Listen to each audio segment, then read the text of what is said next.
उठा सके, उनका खुद भी सम्मान हो, रिस्पेक्ट हो, वह खुद भी अपने आप में ऊंचाई पर पहुंचा हुआ हो, अवमानना युक्त हो। ऐसा नहीं है कि ऐसे गुरु इस पृथ्वी पर है ही नहीं, हैं। ये अलग बात है कि हमारी आंखें उनको नहीं देख पाती। ये अलग बात है कि हमारी दुर्बुद्धि ऐसे व्यक्ति के पास रहते हुए भी आलोचना, झूठ और छल में हम लिप्त रहते हैं।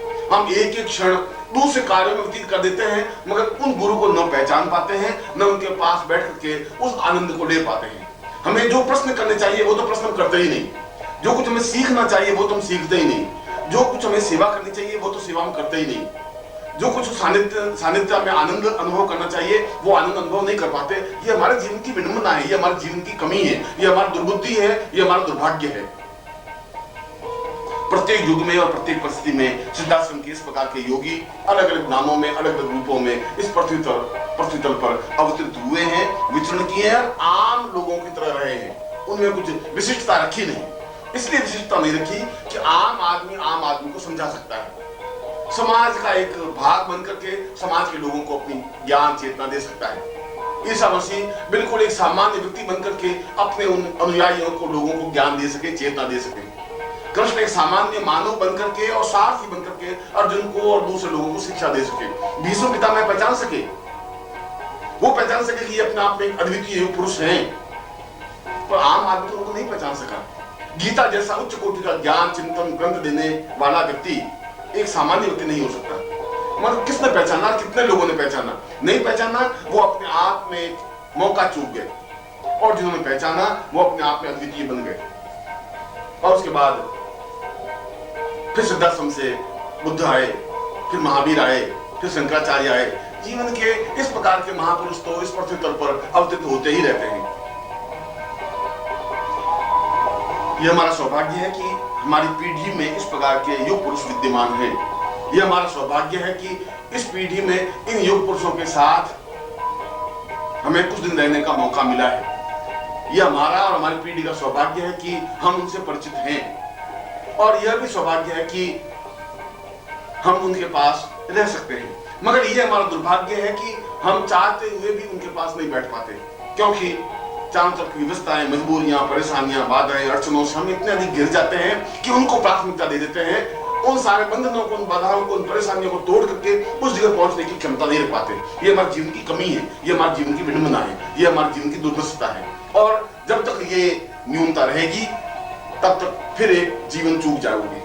फिर तुम पछताने में खड़ा हो, तुम्हारे पास कुछ नहीं रहेगा। फिर तुम एहसास करोगे कि वास्तव में एक सुनहरा मौका था, एक अद्वितीय अवसर था, और हम चूक गए। इसलिए जो मैं स्पष्ट कर रहा था वो बात यह कि उस मृत्योर्मा साधना के माध्यम से आज भी हजारों योगी, सन्यासी कई वर्षों की आयु प्राप्त बैठे हैं, और हम अपनी आंखों से उनको देख सकते हैं। उन 500 साल की आयु प्राप्त योगियों को भी, उन 1000 साल की आयु प्राप्त योगियों को भी, और 500 साल की आयु प्राप्त करने के बावजूद भी उनके शरीर में कोई अंतर नहीं आया। ऐसा लगता है कि 50-55 साल के व्यक्ति हैं। ऐसा लगता है कि अभी तो इनका यौवन बरकरार है, इनमें ताकत है, इनमें क्षमता है, इनमें पौरुषता है, इनमें पूर्णता है, और यह सब कुछ मृत्योर्मा साधना के माध्यम से ही संभव है। जैसा कि अभी मैंने आपके सामने स्पष्ट किया कि मृत्योर्मा साधना के माध्यम से हम मनोवांछित आयु प्राप्त कर सकते हैं। इसके साथ ही साथ एक तथ्य की ओर हमारा ध्यान और जाना चाहिए कि हम में यह क्षमता हो कि हम श्रेष्ठ गर्भ को धारण कर सकें। एक माँ 3 या 4 या 5 या 6 पुत्रों को, ये बालकों को जन्म दे सकती है, और यदि उनमें से भी दुष्ट और दुर्बुद्धि आत्मा वाले जन्म ले लेते हैं तो एक माँ बाप को बहुत दुख और वेदना होती है कि उन्होंने जितना कष्ट, जितना दुख उठाया, उसके बावजूद भी जो कुछ मिलना चाहिए था वो नहीं मिल पाया। इसकी अपेक्षा आप कल्पना करें कि एक ही बालक उत्पन्न हो, मगर वो अद्वितीय हो, ज्ञान विज्ञान के क्षेत्र में सिद्धस्त हो, पूर्ण हो, महान हो, चाहे अणु विज्ञान के क्षेत्र में हो, चाहे भौतिक विज्ञान के क्षेत्र में हो, चाहे गणित के क्षेत्र में हो, चाहे रसायन विज्ञान के क्षेत्र में हो, चाहे ज्ञान के क्षेत्र में हो, चाहे धर्म के क्षेत्र में हो, जिस क्षेत्र में भी हो, विश्वविख्यात हो, अद्वितीय हो, श्रेष्ठतम हो, ऐसा बालक जन्म दें, यह तो प्रत्येक माँ बाप कल्पना करता है।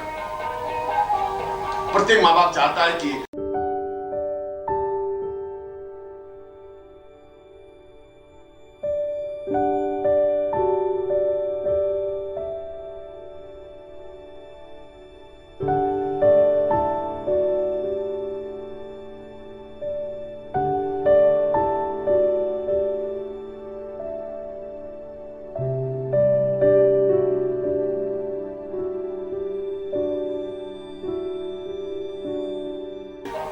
एक ही उत्पन्न हो मगर सूर्य के समान उत्पन्न हो, एक ही उत्पन्न हो मगर चंद्रमा के समान तेजस्वी हो। हजार हजार ताराओं को जन्म देने से भी उतना अंधियारा नहीं छन सकेगा जितना एक चंद्रमा को जन्म देने से उन अंधियारे को हम दूर कर सकेंगे। मगर जैसा मैंने बताया कि यह तो आपके बस की बात नहीं है। आप तो गर्भ को खोल सकते हैं। गर्भ में कौन सी दुष्ट आत्मा प्रवेश कर जाएगी या अच्छी आत्मा प्रवेश कर जाएगी, आपके अधिकार क्षेत्र के बाहर है। बाहर है या आपकी विडंबना है।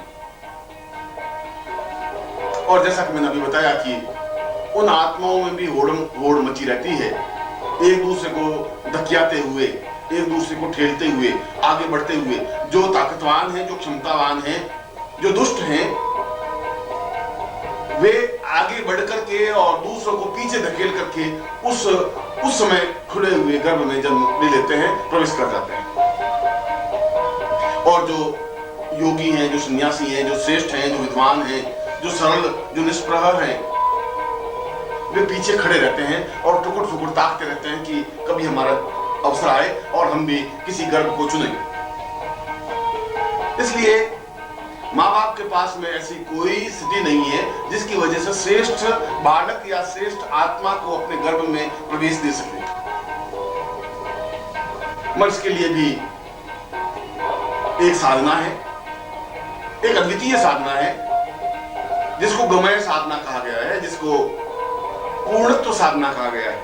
और इस गमय साधना के माध्यम से यदि मां गर्भ धारण करने से पूर्व इस गमय साधना को इस गमय साधना को पूर्णता के साथ संपन्न कर लेती है तो उसके गर्भ में एक विशिष्टता प्राप्त हो जाती है। और वह विशिष्टता प्राप्त यह होती है कि दुष्ट आत्मा उसके गर्भ में प्रवेश कर ही नहीं पाती। वह उच्च कोटि के आत्मा को ही अपने गर्भ में निमंत्रण देती है और वह चाहे कितना ही धेलम धेल हो, कितना ही एक दूसरे को धकियाते हो, मगर जो ही एक शुद्ध और पवित्र आत्मा पास में से गुजरती है, गर्भ खुल जाता है और उच्च कोटि की आत्मा उसके गर्भ में प्रवेश कर जाती है। इस प्रकार से उस माँ बाप के हाथ में ये होता है कि श्रेष्ठ एक आत्मा को अपने गर्भ में प्रवेश दे। और श्रेष्ठ आत्मा गर्भ में जब प्रवेश करती है तो माँ के चेहरे पर एक अपूर्व आभा और तेजस्विता आ जाती है, एक रुनाई आ जाती है, एक एहसास होने लग जाता है कि वास्तव में किसी आत्मा ने इस गर्भ में जन्म लिया है, वास्तव में किसी आत्मा ने इस गर्भ में प्रवेश किया है। चेहरे पर एक तेजस्विता आ जाती है, उसका हृदय प्रसन्नता से झूम उठता है और उसको 9 महीने किस प्रकार से व्यतीत होते हैं उसको कुछ पता ही नहीं चलता।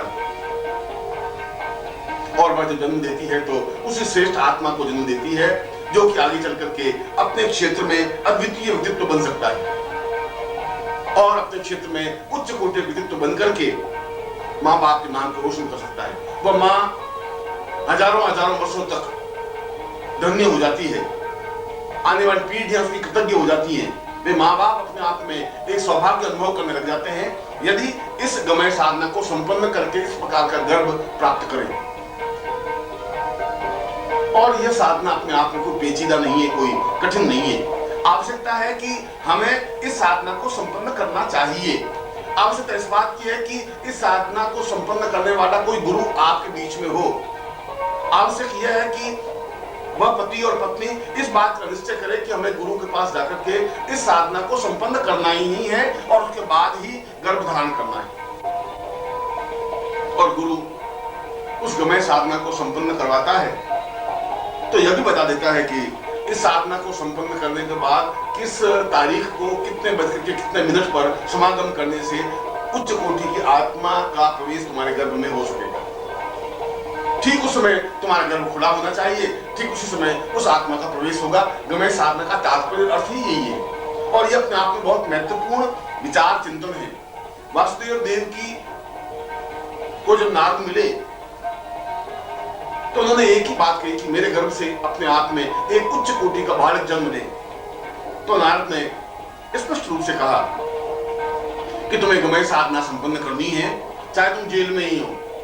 इस साधना को संपन्न करके इस मिति को इतने बजकर इतने मिनट पर तुम्हें समागम करना है, गर्भ खोलना है और तुम्हें उच्च कोटि का एक महामानव तुम्हारे गर्भ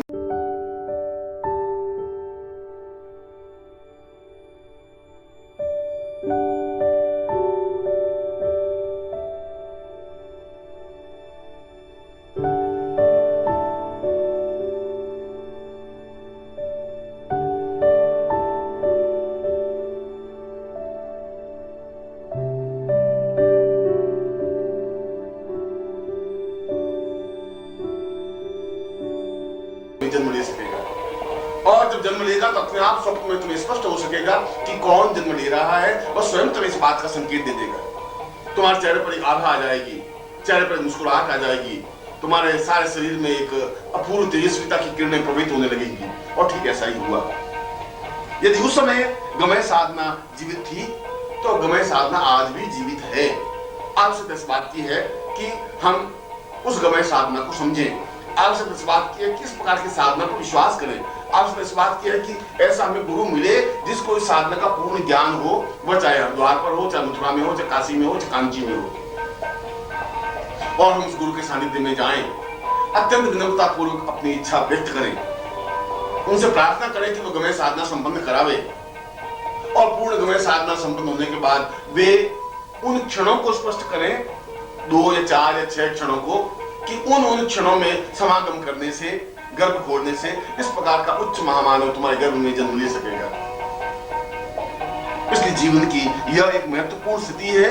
यदि हमें उच्च कोटि के बालकों को जन्म देना है, यदि इस पृथ्वी को बचाना है, यदि इसमें असत्य पर सत्य की विजय देनी है, यदि अधर्म पर धर्म को स्थान देना है, यदि इस पूरे पृथ्वी को सुंदर, आकर्षक और मनमोहक बनाना है, ज्यादा सुखी, ज्यादा सफल और ज्यादा संपन्न करना है, तो यह जरूरी है।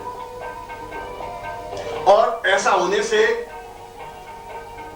उन बालकों का जन्म हो सकेगा जो कि वास्तव में अद्वितीय हैं। हम कल्पना करें कि एक समय ऐसा था जब वशिष्ठ, विश्वामित्र, अत्रि, कणाद, पुलस्त्य, गौतम, सैकड़ों ऋषि जन्म लिए हुए थे।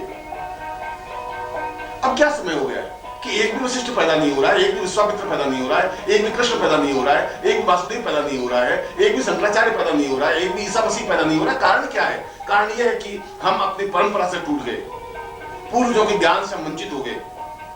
हमें इस बात का ज्ञान नहीं रहा कि हम किस प्रकार से वशिष्ठ और विश्वामित्र को पैदा कर सकते हैं, अत्रि और कणाद को जन्म दे सकते हैं, रामकृष्ण को अपने गर्भ में स्थान दे सकते हैं, क्योंकि हमारे पास गमय साधना का ज्ञान नहीं और ऐसे गुरु नहीं जो गमय साधना संपन्न करवा सके।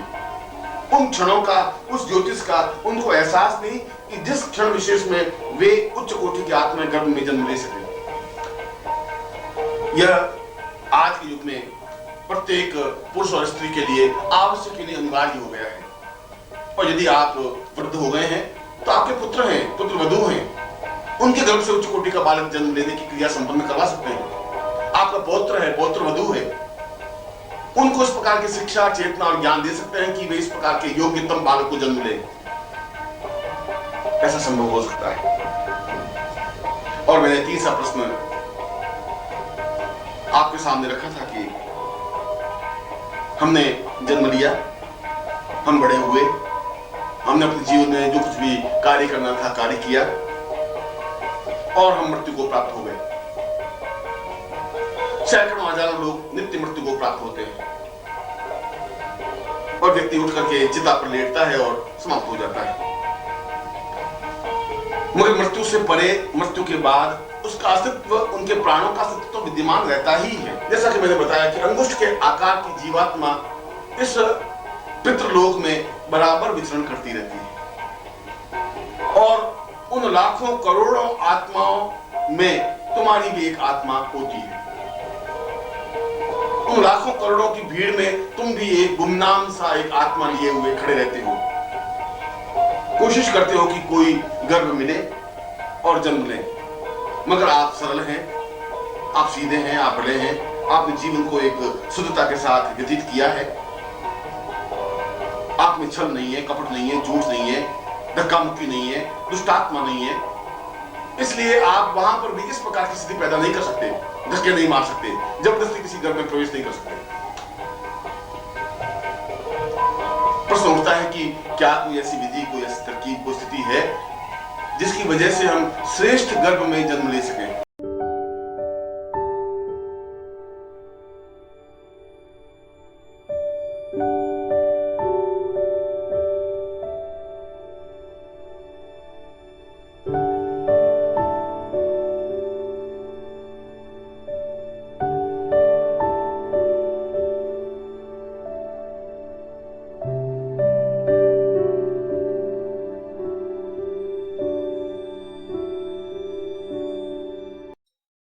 ओम परम तत्वाय नारायणाय गुरुभ्यो नमः।